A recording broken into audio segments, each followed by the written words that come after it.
Mesdames et messieurs, bienvenue sur CamNews 24. À la une de l'actualité, un seul titre. Du soulagement pour le personnel et les malades de l'hôpital régional de Garoua. Ils viennent de bénéficier d'un don de matériel de couchage.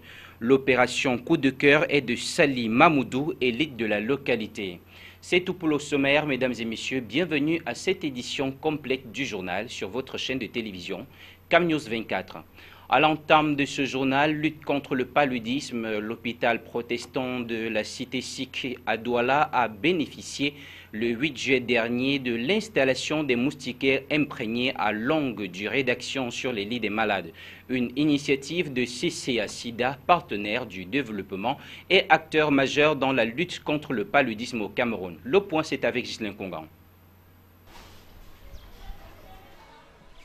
Ce sont au total 64 moustiquaires imprégnés à longue durée d'action MILDA remis et installés ce 8 juillet sur les lits des malades de l'hôpital protestant de la cité sikh à Douala sous la présidence du représentant du secrétaire permanent de CCA-SIDA. Une initiative de CCA-SIDA justement qui s'inscrit en droite ligne de la volonté du gouvernement camerounais de lutter efficacement contre le paludisme. C'est ainsi que l'État et ses partenaires au développement a lancé depuis 2015 une campagne de distribution gratuite dans les ménages de près de 12 millions de MILDA au Cameroun. Le paludisme étant considéré comme l'une des principales causes de morbidité dans le monde avec les femmes et les enfants de moins de 5 ans qui constituent les couches les plus vulnérables, la CCA-SIDA, partenaire de l'État, a cru bon de s'intéresser à d'autres foyers de propagation, notamment les formations sanitaires publiques et confessionnelles. Un choix motivé par la fréquence du nombre de malades dans ces hôpitaux, des malades qui comprennent l'importance de cette action salvatrice pour leur santé. Les malades ont accueilli cette initiative avec beaucoup de joie. Et toutes les fois que nous sommes passés, où on a rencontré le staff, le directeur et même les malades, je crois que déjà les moustiquaires sont effectivement toujours bien installés. Et d'ailleurs, ce qu'on a demandé à tous les autres, de toujours veiller à sorte que les moustiquaires soient toujours bien installés et bien traités. Donc la réponse c'est que le sentiment est bon. Quand on va sur place, effectivement, et on s'en réjouit, les malades et le staff des hôpitaux ont très bien compris la nécessité de cette action-là. La remise et l'installation des MILDA ce 8 juillet à l'hôpital protestant de la cité sikh n'est donc une étape après celle du démarrage à l'hôpital public de Daido le 23 avril 2016. Car au cours des prochaines semaines, cette campagne ambitionne de couvrir au minimum 1000 lits d'hospitalisation dans la ville de Douala. Le paludisme étant la première cause d'hospitalisation dans les formations sanitaires, il convient alors de faire bon usage de tout ce matériel. Un engagement contre le paludisme salué à sa juste valeur par Théophile Kamgep, directeur de l'hôpital protestant de la cité sikh. C'est ici l'occasion pour nous de dire merci au CCA-SIDA et au district de santé de Daido pour cette opportunité qu'ils nous ont donnée et surtout ces médias qu'ils ont placés à l'hôpital et qui vont non seulement améliorer les conditions d'hospitalisation de nos patients, mais aussi de contribuer à la lutte contre le paludisme qui reste quand même une des très grandes batailles dans le milieu médical dans notre pays.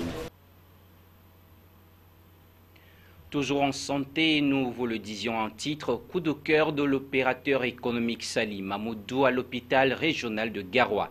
Cette élite conseillée à la commune d'arrondissement de Garoua 1er a fait à cet établissement hospitalier une dotation de 11 lits électriques et 11 matelas.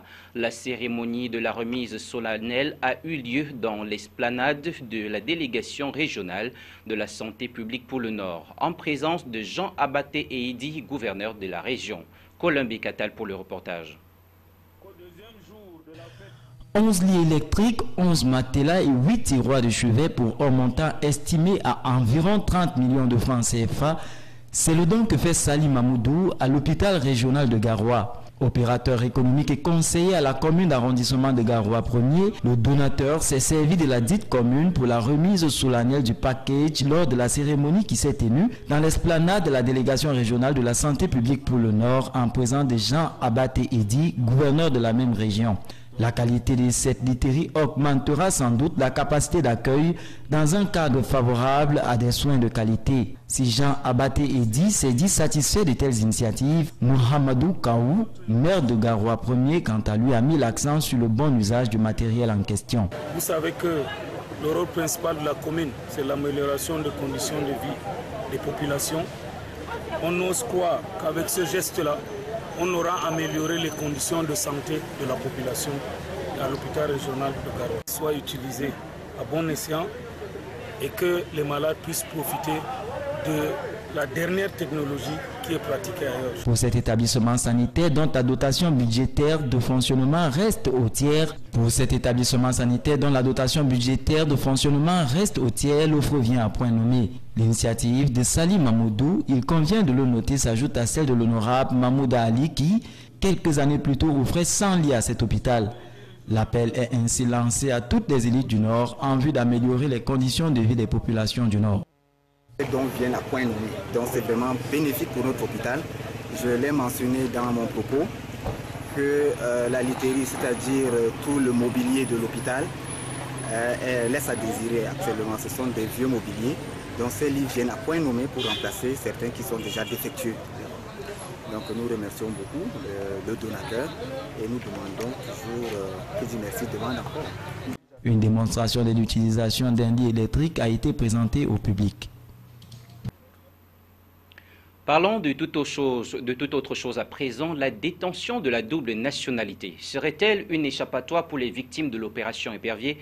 C'est la question que se pose la rédaction de Cam News 24 quelques jours après la libération de Maître Lidien Eyoum. Une libération qui n'est pas la première du genre bien sûr, tandis que plusieurs simples Camerounais victimes du tribunal criminel spécial voient leurs cris et doléances s'évanouir au fond du cachot. Plus de détails dans ce reportage. La libération de Maître Lidien Eyoum, la franco-camerounaise, vient s'ajouter à celle de Michel Thierry Atangana et bien d'autres portant le même statut. En effet, l'obtention de la double nationalité serait un atout majeur pour la libération des éperviables.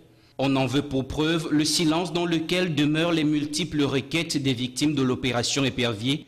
Aussi faut-il noter que la libération de l'avocate française d'origine camerounaise par le président Paul Biya coïncide étrangement avec la visite de François Hollande au Cameroun à cette même période de l'année dernière. Cependant, cette grâce présidentielle offerte à une détenue dont les détournements d'environ 2 milliards de francs CFA a été établi n'est pas le partage de simples Camerounais qui croupissent au fond des geôles de Kondengui. La France ferait-elle pression au Cameroun au sujet des Franco-Camerounais? Sans démagogie, les faits parlent d'eux-mêmes.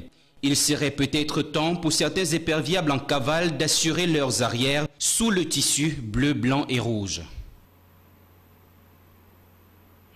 En sport à présent, 2 arbitres ont été sanctionnés par le président du comité provisoire de gestion de la Ligue de football professionnel du Cameroun.